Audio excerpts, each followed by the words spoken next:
ang isang taong lulong sa droga na tumakbo para sa public office kasi ang hawak niya buhay ng Pilipino, no? So anong masama diyan? So ang nakikita ko dito, maliwanag naman, no? Itong mga kabataan na ito. Ano yung mga aso yan ni mga attack dogs yan ni Tambaloslos, no? Ni Speaker Martin na nandyan para depensa, but at the same time it's a disservice to even to the president, no, na by saying that the president is being singled out, even though he's not being singled out, they themselves have singled him out, di ba? Sila naglagay ng spotlight sa kanya. And once again, my concern here, no, is that a Marcos Romualdez leadership in our country is bringing us back to that time when yung mga institutions natin ay sinisira. Not biro mo, ang enablers mismo ng presidente na ito ay yung mga matataas na opisyal. Nakakagalit talaga ito, no? So, ganun ba yung tingin ninyo sa Pilipino na pwede ninyo kaming ganyanin?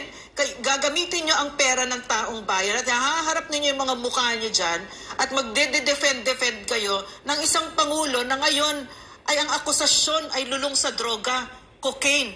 At meron pang positive proof, may eyewitness, merong video na authenticated, na kayo mismo, mga opisyal, that you took an oath of office to defend and protect the Filipino people, which means to defend and protect us from a drug addict president na walang gagawing mabuti sa Pilipinas, but there you are defending them, di ba?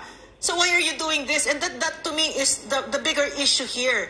What is Martin Romualdez doing to our House of Representatives? I have never seen a most abysmal, shameful, disgusting House of Representatives. Ang challenge natin sa mga young guns is simple. Instead of coming up with a prolonged press statement or conference, just simply say that we have the utmost confidence that Malacanang is a drug-free workplace. Why just simply say that? Sabihin mo na, naniniwala po kami na ang presidente hindi gumagamit ng cocaine, and that's why we are fully supporting him. That's it. You know what? Ang dami siya sabi. Bakit nila masabi yun? You know what, attorney and Maharlika, mga kababayan, si Cathy Binag, when she was interviewed, sinabi din niya sa amin, I don't know if it was on-cam or off-cam, but I think she won't mind me if I say it, no? That she said, oh, Congress, marami dyan.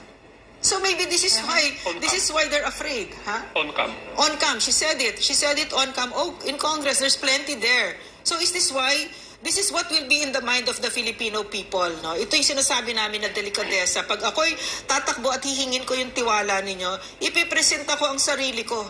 Bubuksan ko talaga puso ko, buhay ko sa inyo. Sasabihin ko sa inyo ito, magda-drug test ako. At katulad ng ginawa ni President Duterte, wala siyang tinago. Full disclosure, magiging madugo pag ako'y naging presidente, pero binoto nyo pa din ako, di ba? So dapat ganun, full disclosure, wala tayong tinatago, wala tayong binubudol-budol. Diba? So, in my mind now, if you are against this bill, and if it passes into law, no, if you're against all of this, then I know, I'm seeing through you, and I'm thinking, oh, maybe, no? So that's it, because I cannot see any other reason. What other reason could there be kung ba't ayaw mo magpa-drug test?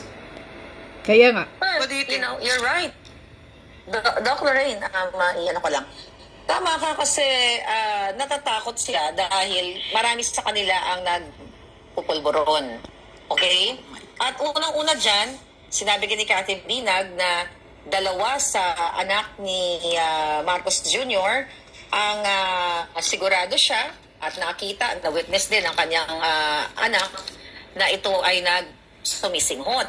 Actually, kaka-text lang sa akin ng taong ito na naging malapit, okay, sa mga Marcos. Ang sabi niya sa akin, sis, hindi lang 2 anak, 3 anak. Ha! So, 3 anak na pala. 3 anak, so tama na, tatlo lang naman yung anak nila na declared, right?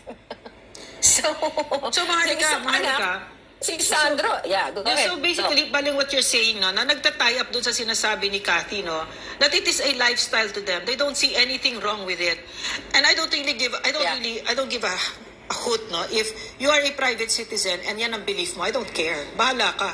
Diba? Yes. Bahala kang sirain mo buhay mo pa, buhay ng mga anak mo. But when you're the president, what are the implications of someone who doesn't think there's anything wrong with cocaine? I do not want you anywhere near my children if you're like that. Do not touch my children. But if you are a president, then most likely you will be touching my children and you will be affecting the lives not just of my children but Filipinos, no?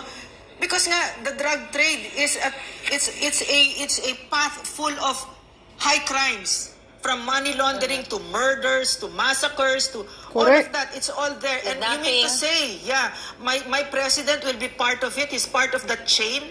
And what does it mean? There are so many very horrifying implications of a president that thinks that cocaine is just a lifestyle. It's okay. You want, di ba? Or of a first lady pushing drugs on other people's children. Di ba? Well, evidently, you know, he is part of the, they are the national problem. And he is part of the drug smuggling. Kasi nga, recently, di ba, yung alitagtag na 1.8, siya nagbidabidahan doon. Ano nangyari? Wala nang ulat ang mainstream media dyan. Wala na rin update sa atin yung government. At kung nakita nyo naman po doon sa PIDEA Leaks hearing, ay well protected. Talagang well treated yung driver na kung saan ay isangkot doon sa malaking nahuling pulburo na yon or drugs na yon. So, kitang-kita na ang gobyerno ni Marcos Jr. ay talagang protector. Kaya naman, itong mga legislators na ito, sabi nga ni Cathy, yung iba, nakikita, alam niya na nagpupulburon talaga, most of them are part of the problem. And talagang masakit sa ating mga kabataan na meron tayong ganitong gobyerno na imbes na protektahan ang mga Pilipino para sa laban dito sa mga illegal na pulburon, eh sila pa nga again ang protector at sila pa ang promotor o mastermind. Maharlika,